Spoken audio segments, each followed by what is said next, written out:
Welcome back to Grown Folk Talk with Patrice and Na'imah. That's the show. That's what it's called today. So I'm enjoying this conversation with my co-host, Na'imah. So before we went to break, you were talking and it made me feel like you actually have a strong sense of self. Like you know who you are. You are rooted and grounded in healthy self-esteem. Where did that come from?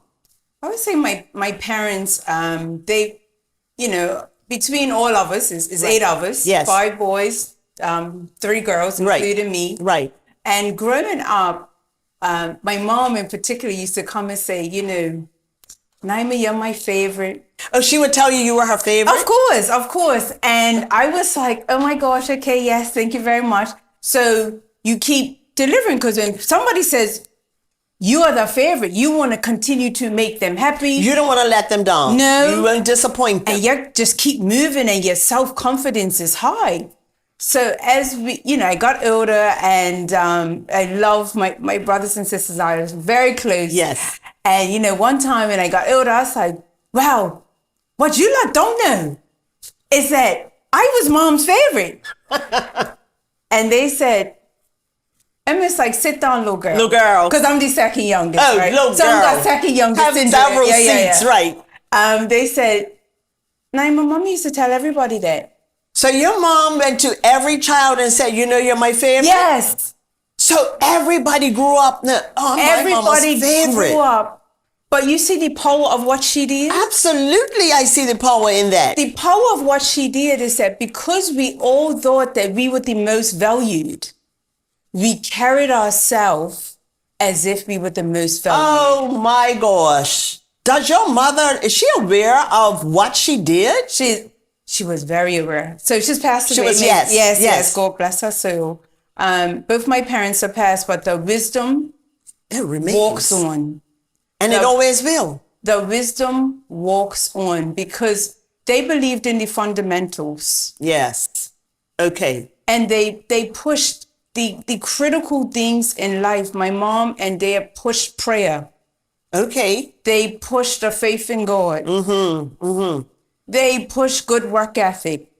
These are the things they pushed. And my mom used to say, listen, I am not interested in all these promotions. Oh, she would say that to you? Yes. She would say, I'm interested in your character and who you are. Oh, wait a minute. Don't try to impress me with a title, young lady. You don't need all those titles. I'm your mama. Yes. Those titles mean nothing. I need to know that you are being kind and decent and respectful and all the things that I have imparted in you as my favorite child. That's right. I need to know that that's what's happening, that you haven't gotten a promotion because of anything else other than your character, your kindness, your respect, your good work ethic. And make sure that you're not trying to get things with a bad character. Ooh. Because whatever you get with a bad character is just not worth it. And at whatever age you said, yes, ma'am. That's right.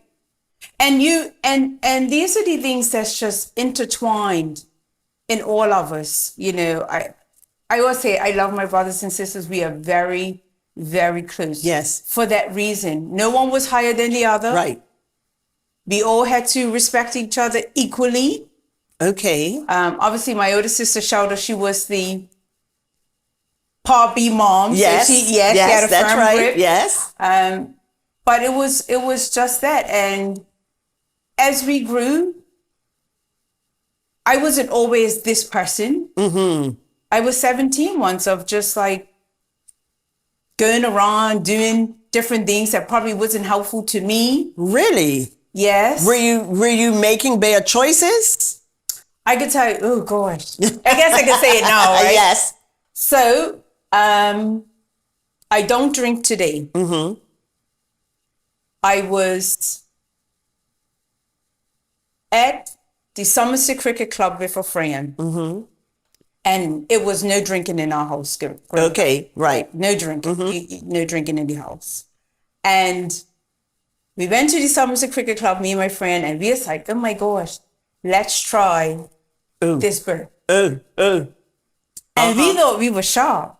And how old were you? Bordering bordering in and around 18. Bordering in and around 18. I'll leave it at that. All right, yes, leave it at that. And we was in the bathroom and we was doing what we was doing, like thought we was sneaking and hiding. Right.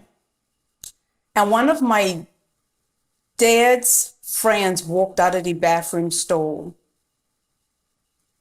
While you were in there? Miss Gran Robinson. Never forgot it. Ooh. I thought I saw a ghost. Oh, just take me now. She didn't say nothing to me. She gave me the look and she walked out. I said, oh, okay, she's cool. She's cool. Right. Then I got home. And Miss Robinson had already called. That's right. Because word got out faster than the doors on social media back then. That's right. She had already called. She had called home. And when I walked in the door, my mom said, I heard what you had done. Muslims don't do that, Na'imah. Whoa. And it was as of that day, didn't drink. You don't drink?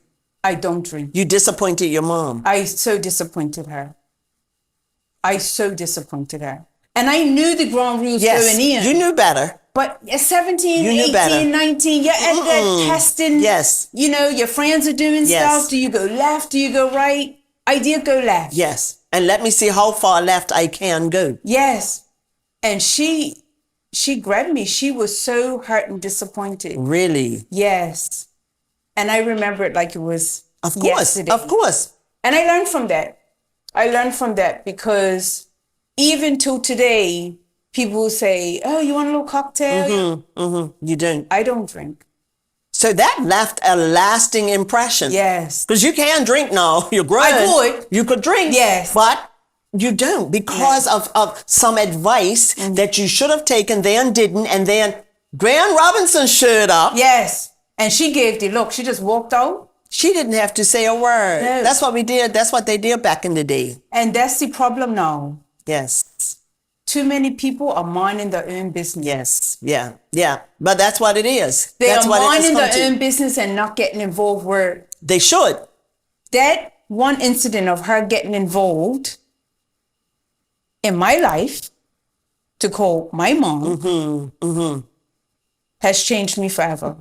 Changed the trajectory of your life because you could have said, oh, I like this beer. I like this. I'll go in the bathroom next week and drink beers, not beer, beers, Heineken with my friends. Yes. I'm not worrying about my mama. I'm her favorite. She'll be all right. Yes. But like you said, so someone got involved and she, without saying a word she didn't say a word to me. And you knew she was going to call. I thought I saw the kudos because I was like, well, she didn't say nothing, so maybe she didn't notice. You know, maybe she didn't know. She didn't notice. Yes, she did. Yes. And she didn't have a cell phone then either. Oh, right. Yeah, exactly. She got to a phone. She probably went in the club office. Yes. And called your parents. Right away. And so we know sometimes the advice that we are given, the advice we should be taking, it doesn't always end well. But in this case, you tried it.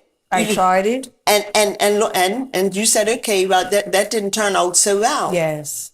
And sometimes it's the advice that we don't take sometimes is what kind of helps us in life as well. So that there goes your foundation of why you have a strong sense of self because you had the foundation and it has grown with you. So now how does that transfer to your children? Do you say, are you Mama Rosalie to your daughters with, you're my favorite, you know? Listen, I try, but I do it in my own way. Okay. I affirm my children every day. I affirm my children every day. And, you know, other lesson is, you know, I was previously in a relationship, had my oldest daughter, and it didn't work out. Right. There's always two parts to play in everything. Yes.